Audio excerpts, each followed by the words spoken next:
The silence of the universe is not truly empty. Elias sought peace among the stars, far from the noise of the world.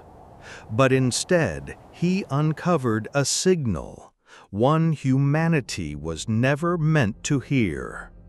And from that moment, silence itself became a nightmare. The world had a specific kind of silence at this altitude. Elias, a man who had traded the constant grinding noise of the city for the vast ethereal whispers of the cosmos, found it to be a profound and comforting solitude. Perched atop the isolated observatory on Mount Crestwood, a solitary concrete and steel monument to human curiosity, he spent his nights tending to the colossal telescope.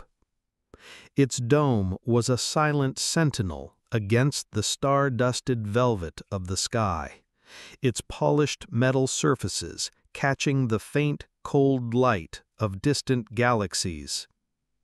Tonight, however, the silence was different. It felt taut, like a string pulled to the breaking point. A palpable sense of expectation hung in the air, a stillness that preceded a storm. He was in the midst of logging a deep space survey, his mind focused on the predictable rhythm of his work, when the first anomaly appeared. Not a visible one, but a ghost in the data stream. A radio signal, impossibly faint, that shouldn't have been there at all. It wasn't the familiar stuttering pulse of a pulsar, nor the complex energetic signature of a quasar. It lacked the rhythmic, chaotic pulse of all known celestial phenomena. It was a single, pure, unmodulated tone, a perfect sine wave cutting through the cosmic static with chilling precision. It lasted for exactly 17 seconds, then vanished without a trace, leaving a deafening void in its wake. Elias stared at the readout, the green line on the screen a perfect testament to something that felt profoundly, horrifyingly wrong. He recalibrated the instruments and ran a battery of diagnostics, his hands shaking slightly, but the signal was gone. The only thing left was the chilling, unbroken silence of the night, now feeling less like solitude and more like a vast, empty stage waiting for a performance to begin. For the next 3 nights, the signal returned with the regularity of a clock, always at precisely 2:13 a.m. and lasting for exactly 17 seconds. Elias began a frantic, obsessive search, his initial burst of scientific excitement replaced by a gnawing, visceral unease. He cross-referenced the signal with every known database he could access: military archives, civilian satellite logs, even historical records of strange atmospheric phenomena. He found nothing. It was a perfect, pristine transmission from nowhere, a ghost in the machine of the universe. As he worked, he started to feel a prickling sensation on the back of his neck, the kind of irrational feeling you get when you're sure you're being watched. The sensation was absurd. The nearest town was 50 miles away, and no one ever came up the mountain without a specific, prearranged purpose. Yet he found himself glancing over his shoulder, checking the security cameras that only ever showed empty desert and the occasional nocturnal animal. The strange feeling intensified when he realized his main telescope wasn't the only receiver picking it up. A small, independent radio dish he used for atmospheric readings had also captured a faint echo, a ghost of the original signal. The realization was a jolt of cold dread. The signal wasn't from deep space. It was local. It was coming from somewhere just above the atmosphere, a silent ghost in a perfect synchronous orbit, a presence that was closer than he could have ever imagined. The local nature of the signal sent a jolt of pure, cold dread through Elias. He had been looking for a cosmic marvel, a discovery that would change the world of astrophysics. But this was something closer, more immediate, and far more terrifying.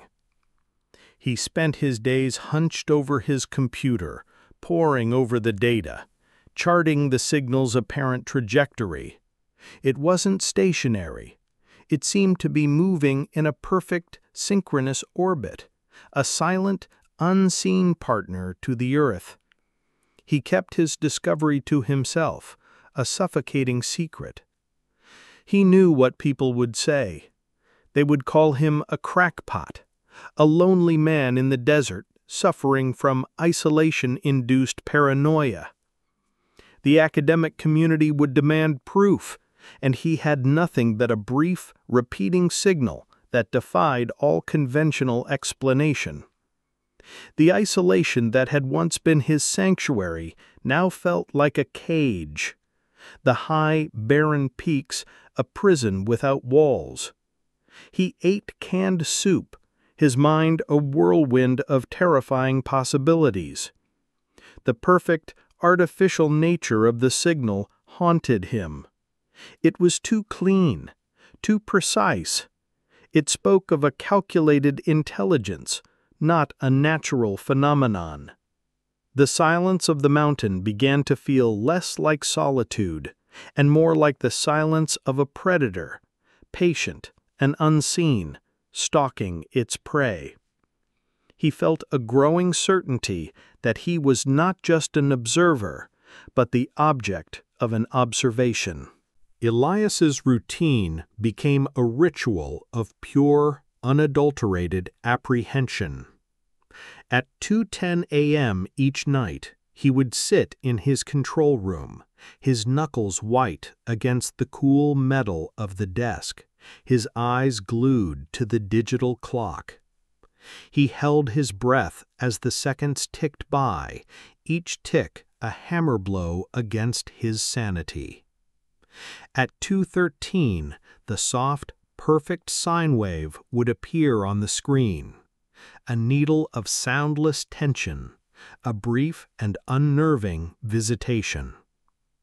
Then, exactly 17 seconds later, it would be gone, leaving him alone in the crushing silence. The ritual was punctuated by minor, unsettling disturbances that couldn't be explained by science or reason. A sudden, violent flicker of the fluorescent lights that no electrical issue could account for. A faint metallic clang from the exterior of the dome, a sound that should have been impossible at this elevation. The wind was often strong up here, a force of nature he was accustomed to, but this sound was sharp and deliberate, like a heavy tool being dropped. One morning, he found a perfect, impossible circle of fine gray dust on the pristine floor of the observatory, a place he had sworn was spotless just days before. The dust had a strange, almost luminescent quality under the harsh overhead lights, as if it were a substance not of this world. He didn't dare touch it. He just stared, feeling the cool, sterile walls of his sanctuary closing in around him, no longer a refuge, but a trap. The perfect dust circle was just the beginning. The small disturbances began to multiply with an unnerving frequency. The telescope, a finely tuned machine built to withstand the harshest elements, would occasionally shudder slightly, as if bumped from the outside by an unseen hand. Elias checked the motors, the gears, the foundation, everything, but he found no sign of a mechanical issue. The vibrations were not from within, but from a deliberate external force. He felt a rising panic, a visceral certainty that he was not alone. The feeling of being watched intensified, turning from a fleeting unease into a constant, crushing weight. He found himself sleeping with a heavy wrench by his bed, a pathetic, useless weapon against an invisible enemy. The air in the observatory, once cool and sterile, now felt charged with a strange static energy, as if it were about to burst. The silence, once a comfort, was now a constant reminder of the unseen presence. He found himself speaking out loud, a lonely man pleading with the empty room. "What do you want?" he whispered into the vast, indifferent silence. His voice sounded pathetic, a small, fragile thing swallowed by the immense, indifferent vastness of the night. He was a man drowning in a sea of loneliness, and the one thing that had found him was not a rescue, but a silent, terrifying stalker. One night, the signal returned at 2:13 a.m., but this time it wasn't a perfect tone. It was a brief, sharp burst of static, followed by a faint, rhythmic clicking sound, like a series of tiny, impossibly precise gears shifting into place. It was new, and it was a sound he understood. He ran the analysis, his hands shaking with a mix of terror and manic exhilaration. The clicking sound wasn't random. It was a complex series of pulses, a perfect pattern of ones and zeros. He spent the rest of the night hunched over his screen, his mind racing, deciphering the data. It wasn't a language he recognized, but it was intelligent. It was a series of mathematical equations and geometric coordinates, a silent symphony of pure, cold logic. The coordinates led to a series of points on a map. They were scattered, seemingly at random, across the Earth's surface. But a knot of dread tightened in his stomach. They weren't random at all. He recognized the pattern. They formed a constellation, the exact same constellation that hung in the sky above him every night. Ursa Major. The realization hit him with the force of a physical blow. The coordinates, when plotted on a 3D map of the Earth, formed a perfect projection of the constellation Ursa Major. The signal wasn't just observing, it was communicating, using the very stars as a language, a silent, celestial alphabet. The message was a chilling piece of art, a signature of impossible intelligence. Elias sat there, cold sweat beading on his forehead, a profound and horrifying awe washing over him. The world he knew, a world of scientific certainty and predictable laws, had just been rewritten in a language he could barely comprehend. He tried to think, but his thoughts were a frantic jumble. He had to show someone. He had to tell the world. But who would believe him?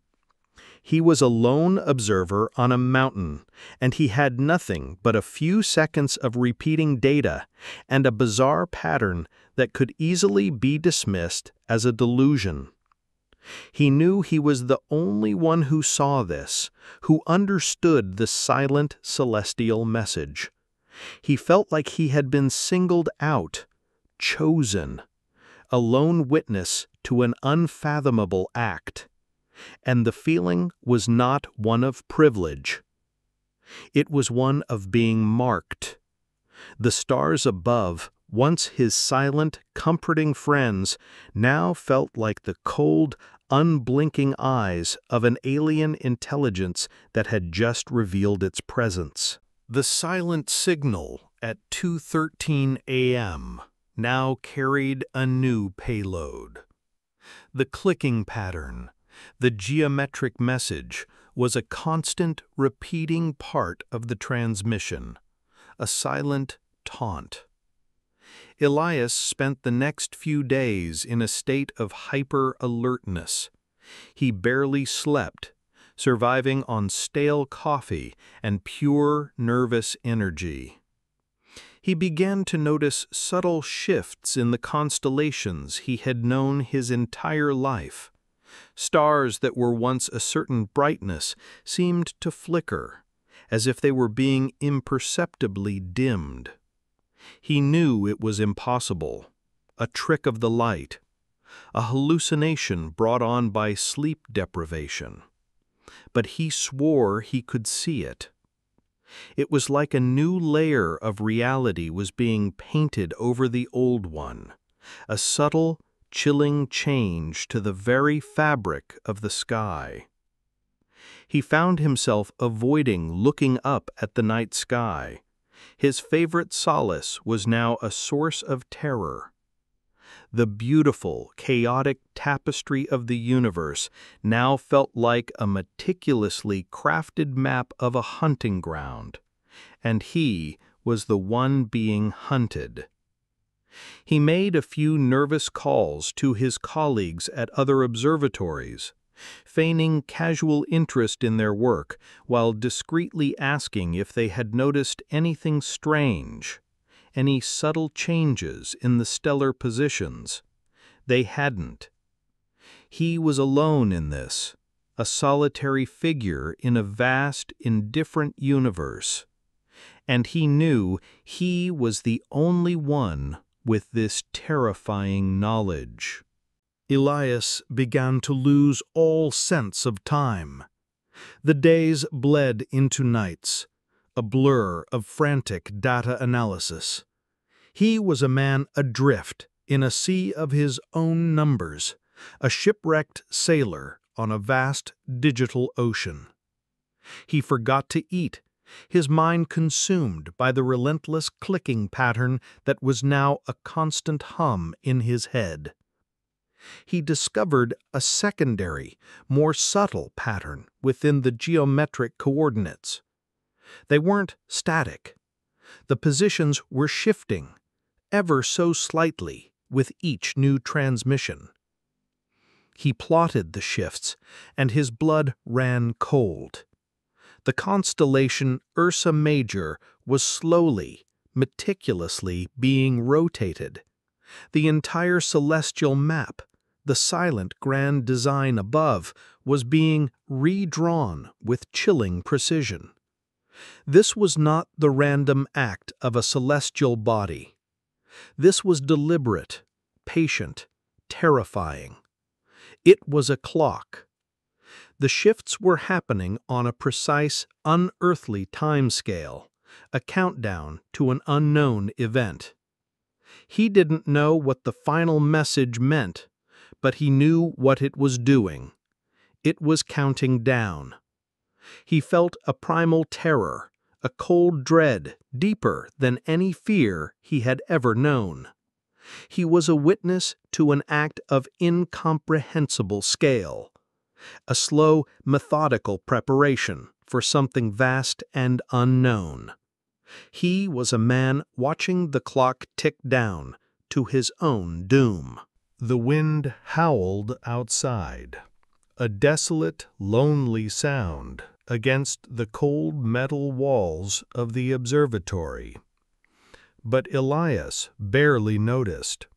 His focus was entirely on the screen, on the shifting numbers that represented the slow, methodical rotation of a constellation.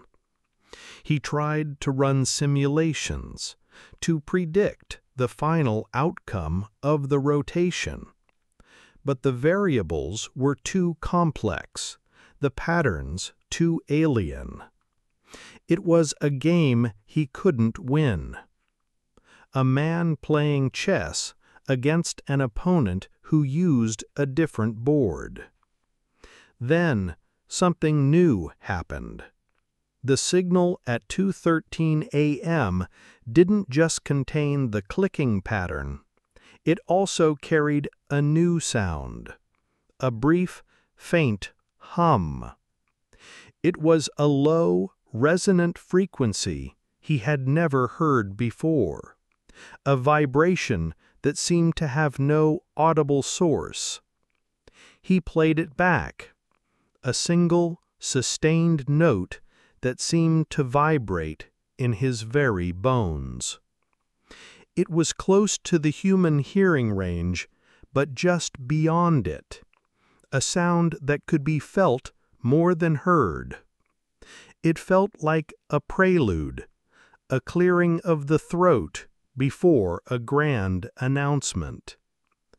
He clutched the sides of his desk, the hum rattling in his teeth, his heart a frantic drum against his ribs.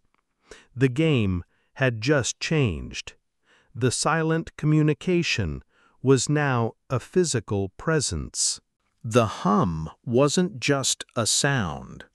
It was a physical presence, a tangible force that filled the air. Elias began to feel it everywhere. It was in the floorboards, a subtle thrumming beneath his feet. It was in the glass of the windows, a faint shimmer, a distortion of the light. It was in the air itself, a constant pressure on his eardrums, a feeling of being submerged in a silent, vibrating fluid. He found himself walking carefully, as if the ground beneath him was fragile. He tried to block it out, slipping on a pair of high-end, noise-canceling headphones. But the vibration bypassed sound, crawling straight into his body. A deep, resonant hum that permeated his very being. It was a terrifying, all-encompassing sensation. Proof that whatever was out there was no longer just a passive observer. It was here, on the mountain, with him. A silent, vibrating force that was now a part of his world. He couldn't eat. He couldn't sleep. The hum had replaced the silence, and it was 1,000 times more unsettling. The old comforting solitude was gone, replaced by the deep, resonant hum of an approaching, unfathomable power. He felt a growing certainty that they knew exactly where he was, that he had been tagged, and that the countdown was for him. Elias tried to leave. He packed a small bag with a few essentials, grabbed his car keys, and headed for the door. The hum, a constant, irritating vibration in his chest. The sound was so loud now, he felt it in his teeth. A bone-rattling resonance that was both painful and surreal. But the moment he reached for the doorknob, the hum intensified to an unbearable shrill pitch. It was like a physical wall, an invisible force field pushing against him. He staggered back, his ears ringing, his head pounding, a wave of nausea crashing over him. The lights in the observatory flickered violently, then went out completely. Pitch black, absolute and suffocating. He fumbled for his flashlight, his trembling hands barely able to hold it steady. The weak beam sliced through the darkness, but it was a pathetic, fragile thing against the overwhelming force that held him captive. He was a prisoner in his own sanctuary, and the silent, resonating hum was his jailer. He realized with a jolt of pure terror that he had been in a cage all along. He just hadn't seen the bars. And now they had become solid. The hum faded, replaced by the silence he had so desperately craved. But it was a new silence, one filled with the static memory of the hum, like the afterglow of a flashbulb. He tried the door again, his heart pounding like a frantic hammer in his chest. It opened. The cold metal felt strangely comforting against his trembling hand. The hum was gone. The mountain was still, but the silence now felt like a taunt, a cruel joke played on a terrified man. He stepped outside. The desert night air bit cold against his face. He looked up at the sky, and there it was. A new star had appeared in the constellation Ursa Major. Impossibly bright, a pinpoint of pure, cold light that had no business being there. It wasn't a star. It was a ship. He knew it with a sickening, gut-wrenching certainty. It was the source of the signal, the hum, the disturbances. It was here. A primal animal need to run surged through him, to scream, to bury his face in the sand and pretend he hadn't seen it. But he was frozen in place. A lone witness to a silent, unblinking sentinel in the sky. The new star didn't move. It simply hung there, a defiant, mocking piece of a puzzle he had been trying to solve for weeks. Elias ran back inside the observatory, his mind racing, his body moving on pure instinct. The motion sensor camera on the roof was still there, but he didn't dare check it. He already knew what he would find. Nothing. The things that were doing this were not clumsy. They were precise. They had erased the evidence. They had made him a prisoner. And now they had revealed themselves. A silent statement of intent.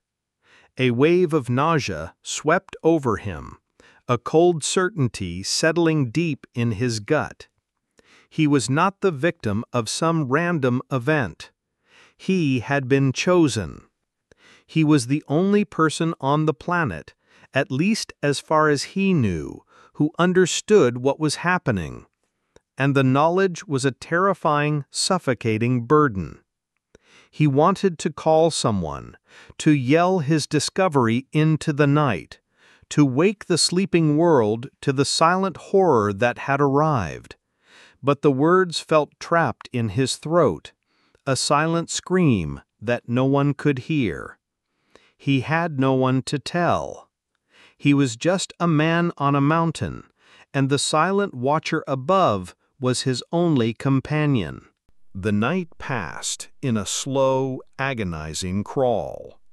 Elias sat in the control room, his eyes glued to the new star, the one that wasn't a star.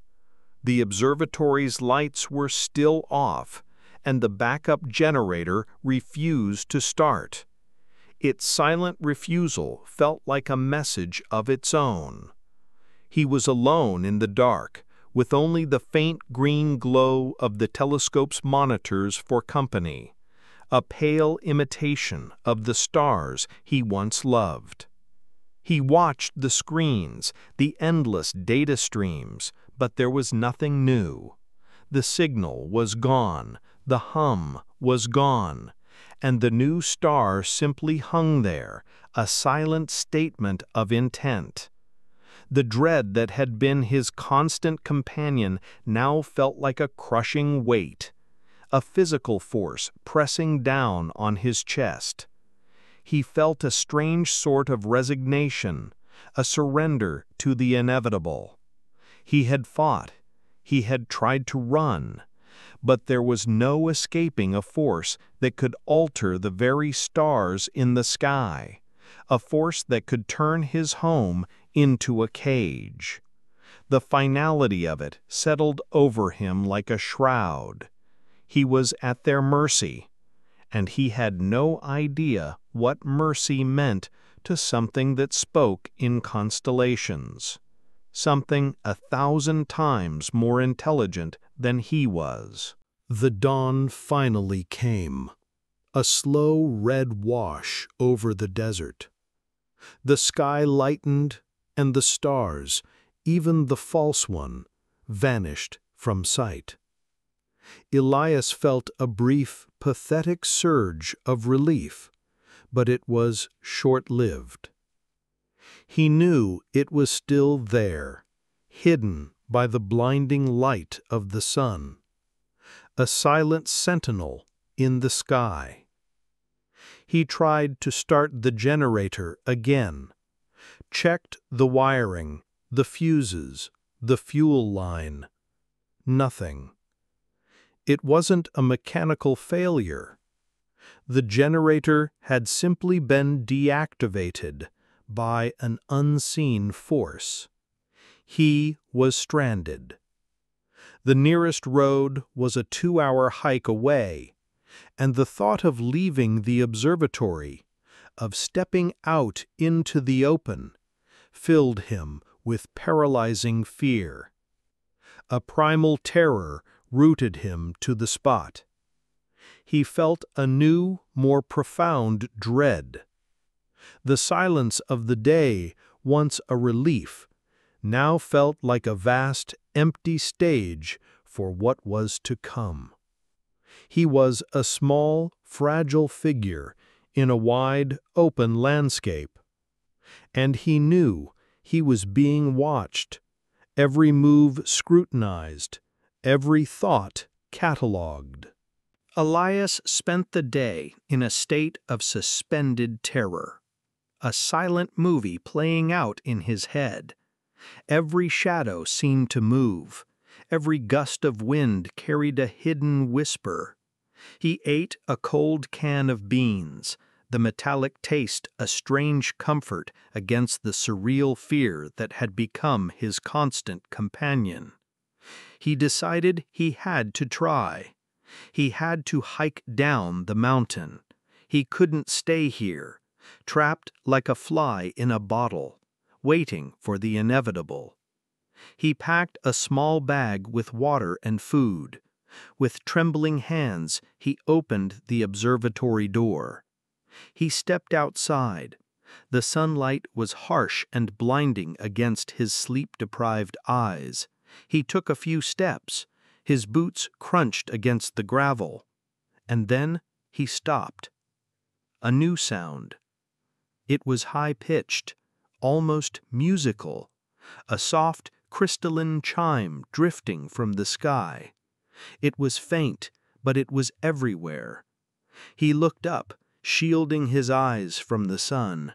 He couldn't see anything, but he felt the sound, a strange, beautiful vibration that calmed his frantic heart, dulling the terror in his mind. And then he heard a voice, not with his ears, but with his mind.